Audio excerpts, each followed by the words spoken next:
India is a mysterious and incredible place where ancient traditions and modern quirks collide.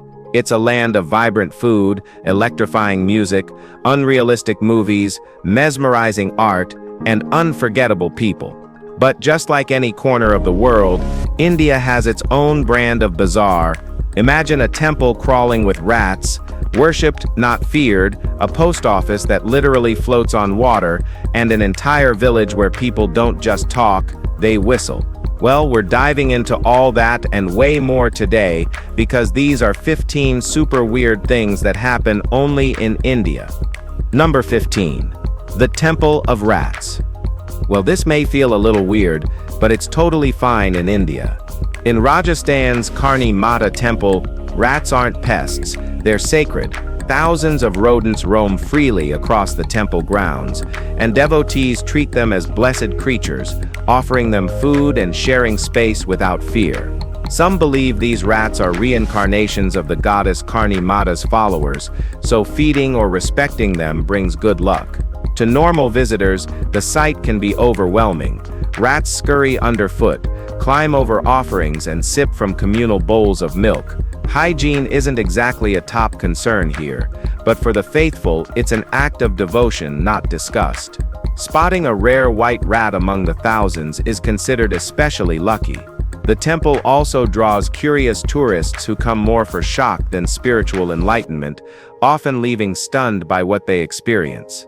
For many, it challenges the whole idea of what reverence looks like, turning something usually associated with fear into a symbol of blessing and protection, and it's all on Earth. Number 14. Elephants and train collisions. One of the most gut-wrenching stats out of India is this. The second leading cause of unnatural elephant deaths is train collisions. Well now, that's horrifying enough, but it gets even worse when you realize the number one cause is electrocution. It's honestly embarrassing how little effort seems to be made to protect these animals, especially in a country where even cows are sacred. Over the last decade, more than 200 innocent elephants have been killed by trains, and that number keeps climbing. Indian elephants are already endangered, battling habitat loss and constant human interference. You'd think protecting them near railway lines would be basic common sense, not some revolutionary idea. It's not a hard science, just basic empathy. In a country that reveres animals, surely elephants deserve better than becoming another tragic statistic. Authorities could easily enforce better protections, but it's clear that priorities aren't always where they should be. It's pretty heartbreaking and frankly a shame on every level. Number 13. The Bullet Baba Shrine. In Rajasthan, there's a roadside shrine that defies logic and rewrites the idea of worship. At the Bullet Baba temple, people gather to honor a 350cc Royal Enfield Bullet motorcycle. The story goes that Am Singh Rathore, a local man, crashed at this spot and died. His beloved bike was taken to the police station, but legend says it mysteriously returned to the crash site on its own, again and again. Locals believed something supernatural was at play and eventually built a shrine around the bike. Today, travelers stop to offer prayers for safe journeys, often leaving alcohol bottles and garlands as offerings. The bike, polished and protected inside a glass case, has become a symbol of safe travels, blending India's deep spiritual traditions with its modern obsessions. Whether you believe the myth or not, the shrine captures something uniquely human, our need to find meaning and protection even in the most unexpected places.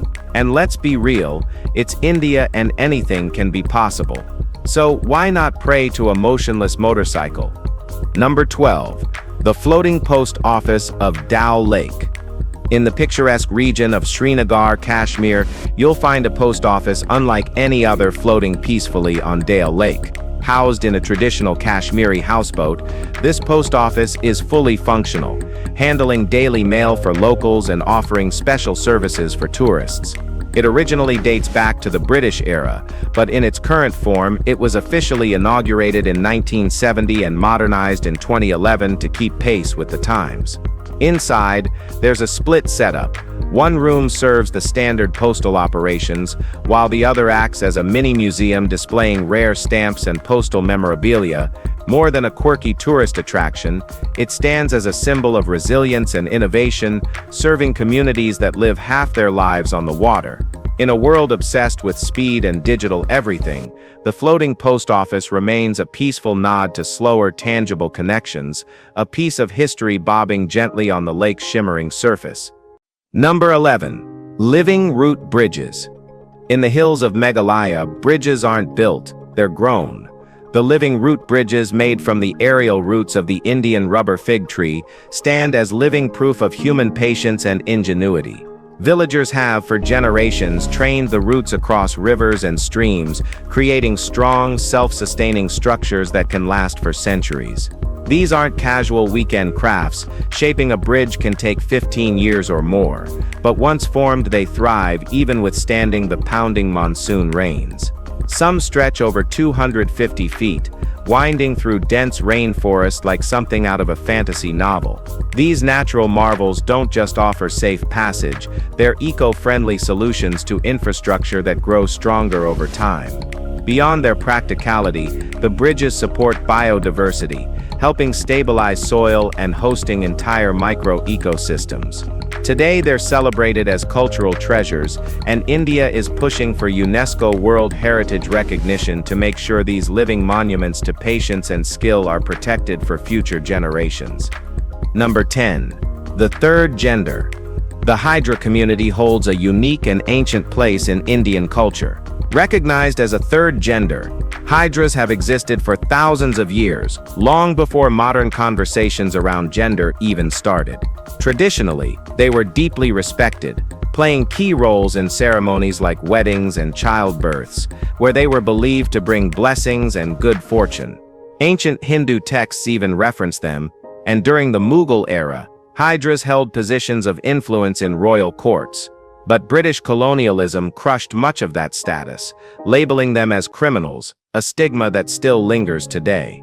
In 2014, India officially recognized Hydras as a third gender, a huge legal milestone. But recognition hasn't erased discrimination. Hydras still face massive hurdles in education, healthcare, and basic rights.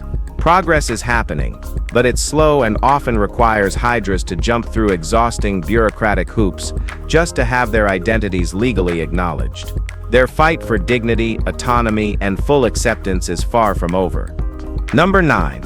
Snake charming and its fading mystique. In India's bustling markets, the ancient art of snake charming once held a powerful grip on the imagination. Dressed in vibrant clothing and armed with little more than a flute and nerves of steel, snake charmers would pull cobras from baskets, captivating audiences. It wasn't the music that controlled the snakes. They followed the movements of the flute, viewing it as a potential threat. Generations of performers passed down secret techniques and knowledge about handling these dangerous reptiles.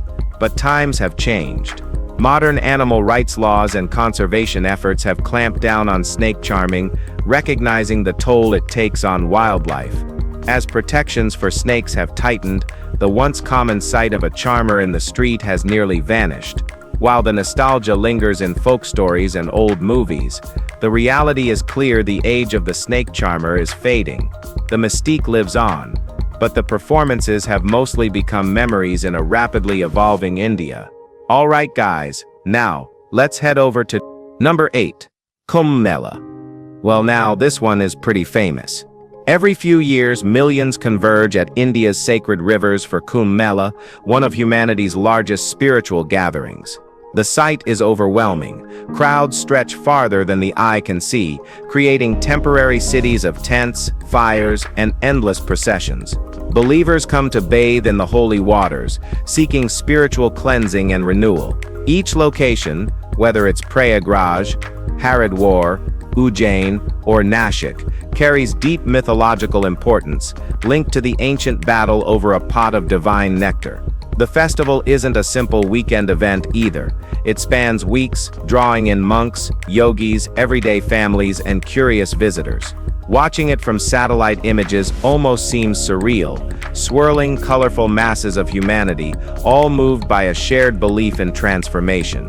While the logistics behind it are a nightmare of coordination, the spirit of Kum Mela remains pure, a reminder that in the chaos of modern life, millions still chase moments of transcendence together. Number 7. Bull surfing. Tearing through a freshly plowed field behind a pair of charging bulls sounds absurd, but in parts of India, it's a full-on sport. And they do that with pure fun. Bull surfing, a post-harvest tradition, sees handlers cling to either a wooden plank or directly to the bulls' tails as they race through wet, muddy fields at breakneck speeds. It's messy, chaotic, and completely serious business. Local clubs form teams, and intense competitions are held each season, with cash prizes and trophies on the line. The bulls are treated like prized athletes, pampered, specially fed, polished, and trained for weeks leading up to the event. Though the races might look wild to outsiders, within the community, they're steeped in pride and tradition. Winning isn't just about bragging rights. It's a symbol of honor. While it's definitely thrilling to watch, it's also a rough reminder of how closely humans and animals are tied together in so many regional rituals, sometimes in ways that raise serious questions. So, never use animals for your own fun. Number 6. Holi. When Holi season hits India, the country practically explodes into a canvas of color. Celebrated every spring, Holi is more than just a party with bright powders. It marks the triumph of good over evil and welcomes a fresh start. The first evening, Holika Dahan, centers around giant bonfires symbolizing purification and new beginnings. But it's the second day that grabs global attention. Streets turn into wild arenas of color battles, with people tossing powders, drenching each other with water balloons, and laughing like kids. Sweets and traditional songs fill the air, and barriers like age, gender, and class temporarily vanish. Holi isn't confined to India anymore either. Cities around the world now throw their own festivals in celebration. Yet nothing quite compares to standing shoulder to shoulder with thousands of revelers, covered in layers of pink, green, yellow, and blue. Holi isn't just an event, it's a total surrender to joy, chaos, and shared humanity. But as they say, nothing good comes without a little mess. So it's best to avoid it if you hate colors. Number 5. Mustache bonuses for Indian police. Respect the mustache. That's pretty much the motto in one part of India. In the Madhya Pradesh region, local police officers actually got a bonus if they grew a mustache.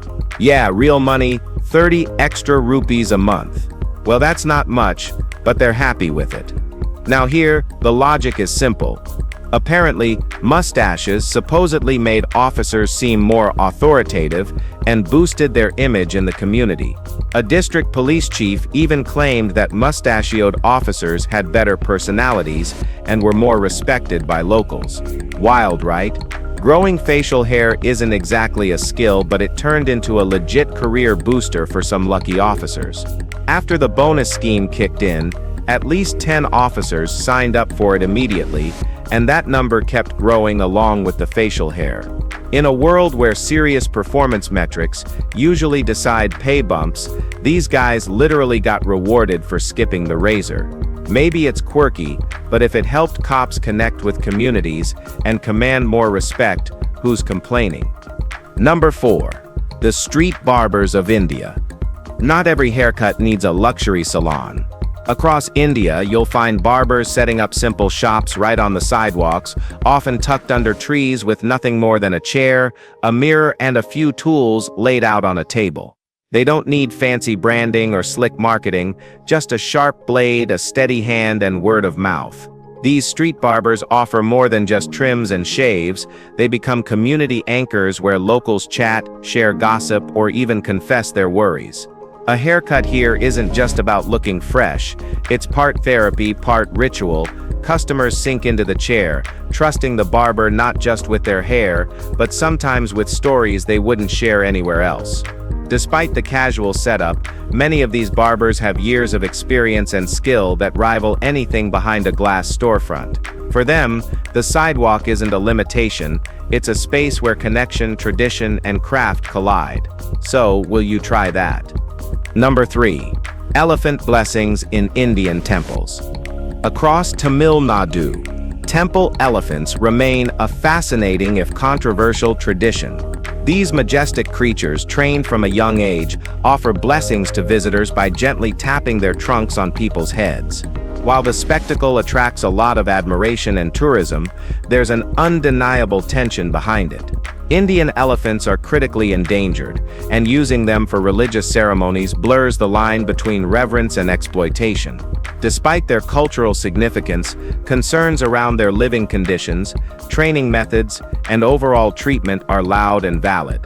Temples aren't always equipped to give these animals the space or care they truly deserve. Regulations meant to protect them often fall short or simply aren't enforced strongly enough. So while it's mesmerizing to watch an elephant offer a blessing, there's a real debate about whether traditions like this should evolve. Keeping these intelligent creatures safe, healthy, and respected shouldn't be optional, especially when they are already battling threats in the wild. Now we don't know the logic behind it. First killed them from trains and then worship them. Number 2. India SEP's massive human hair industry. India dominates the global human hair market, supplying nearly 88% of the world's exports. The scale of this industry is mind-bending. The hair trade was valued at over $680 million by 2023, largely driven by the demand for high-quality Remy hair. This particular type of hair, known for having intact cuticles, is prized for wigs, weaves, and extensions. A lot of the hair begins its journey at temples, especially in southern India, where women donate their locks as part of religious rituals. The offerings are considered acts of devotion, but the hair doesn't stay sacred for long. It's collected, processed, and shipped worldwide. Beneath this legitimate trade, though, lurks a shady black market. Smuggling rings thrive, driven by the massive demand in places like China. Hair thefts and illegal shipments have become a serious issue, muddying the otherwise spiritual origin of the trade. It's a strange reality, something as personal as hair becoming a billion-dollar industry full of both faith and exploitation. So, Indians are making a lot. Number 1. Photo ID cards for Indian cows. Well, now this is just totally weird. In India, cows aren't just animals, they're sacred. So when cattle smuggling across the border into Bangladesh became a real issue, authorities had to get creative. Their solution? Photo ID cards for cows. Seriously. Starting back in 2007, cows in border villages were given official identification cards, complete with a picture, identifying marks, and owner details. Each card was valid for 2 years, aiming to slow down illegal smuggling operations. Smuggling cows is a major problem in India, especially since exporting cattle is illegal and most of the population doesn't eat beef. Farmers welcomed the new ID system, lining up to register their beloved animals and protect them from vanishing across the border. It might sound crazy, but honestly, it's a pretty clever move. Treating cows with the same level of documentation humans get shows just how deeply important they are in Indian society and how far people are willing to go to defend that. What do you think about it? Well, let us know. And we hope you've enjoyed this video. If you did, please like, share, and subscribe to our channel for more amazing content like this. Thanks for tuning in, and we'll see you soon.